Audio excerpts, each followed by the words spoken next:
Madame Buki has 7 husbands, and they all love her. She had arrived in Okensu 6 months earlier with her unusual household. The villagers had gathered to watch as she stepped down from the lorry, followed by 7 strong young men carrying her belongings. Everyone assumed they were her sons or perhaps workers she had hired. The house she had built on her land was impressive and spacious with many rooms. The villagers welcomed her warmly because wealthy newcomers usually brought prosperity to a village. It was during a casual visit from some village women that the truth came out. Madame Buki introduced each of the young men as her husband. The women nearly fainted from shock. They rushed back to tell everyone what they had discovered. The entire village buzzed with gossip. In all their years, they had seen men with many wives, sometimes up to 10 or more, but never had they heard of a woman with 7 husbands. The villagers watched with fascination as Madame Buki's household operated. She was 45 years old, confident and commanding. Her husbands worked on her large farm, harvested crops, cooked meals, fetched water, and kept the compound clean. She sat under the shade giving instructions while they labored. When she needed something, they competed to serve her first. At night, they took turns attending to her needs. It was exactly like a household where one man had many wives, except everything was reversed. The villagers talked endlessly about this strange arrangement, but Madame Buki bothered no one. She resumed her businesses of rearing pigs and selling expensive jewelry to people from different towns. Her wealth grew and she helped several villagers with loans and advice. Slowly, people began to accept her unusual family. Then one afternoon, a group of 20 angry men and women arrived in Okensu asking for Madame Buki. The village chief called for her, and that was when her past unraveled before everyone. Madame Buki was originally from Onoka village. She had become very wealthy through hard work and smart trading.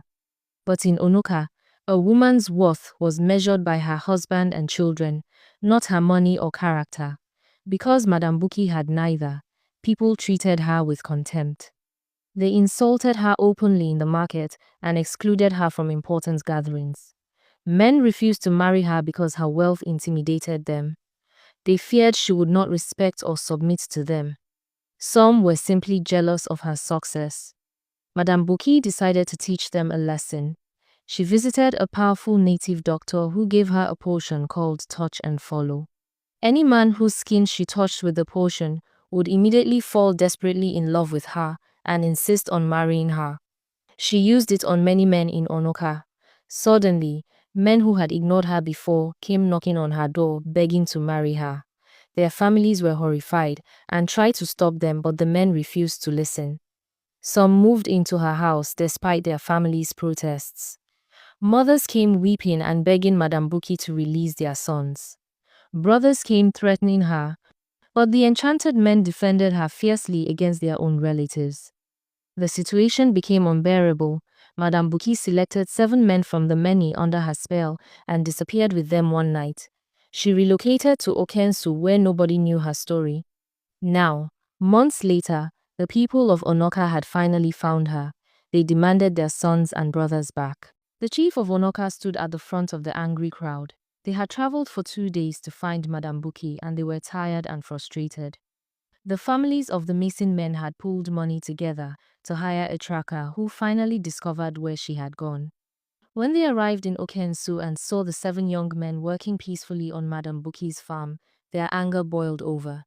These were sons who had abandoned their own families, brothers who had left their responsibilities, and young men who had futures before Madame Buki enchanted them. They were ready to hurt Madame Buki.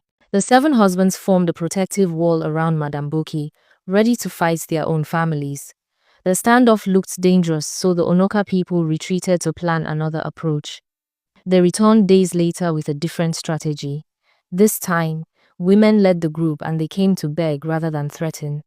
Some women admitted they had been cruel to Madame Buki because they were jealous of her wealth. The men confessed they had felt intimidated and small around her success, so they attacked the one thing she lacked. After much pleading, Madame Buki agreed to break the spell.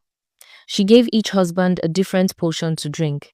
Their eyes cleared and confusion replaced the obsessive devotion. They recognized their families and remembered their former lives. The men looked around confused. wondering how they had ended up so far from home. Some began to weep when they realized the months they had lost under the enchantment. But then the same people who had apologized moments earlier turned hostile again. They wanted to beat Madame Buki for what she had done. The anger they had suppressed during their begging now exploded. They called her a witch and demanded she be punished. Some picked up stones while others grabbed sticks from the ground.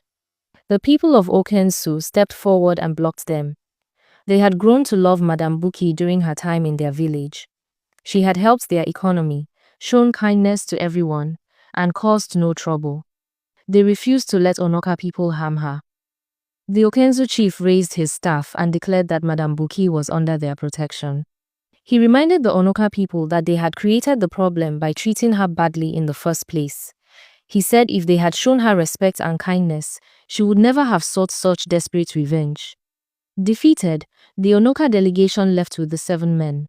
Some of the younger women from Onoka looked back at Madame Buki with something like understanding in their eyes. They too knew what it felt like to be judged only by their marital status. Madame Buki remained in Okensu where she lived peacefully as a respected member of the community, finally finding the acceptance that had always escaped her. She never used the potion again. She had learned that true belonging could not be forced or bought with magic. It had to be earned through genuine kindness and contribution to the community. The people of Okensu valued her for who she was, not for who she had married, and that made all the difference.